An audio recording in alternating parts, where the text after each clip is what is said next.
Sara Garcia, magkakaroon nga ba ng coffee shop?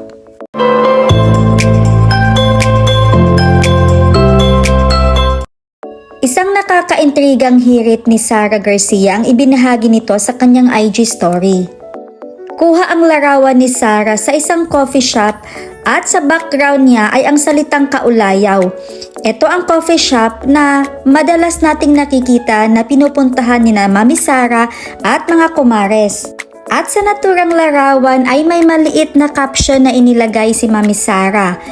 Ayon pa sa kanyang caption, balang araw, mayroon ding kaulayaw.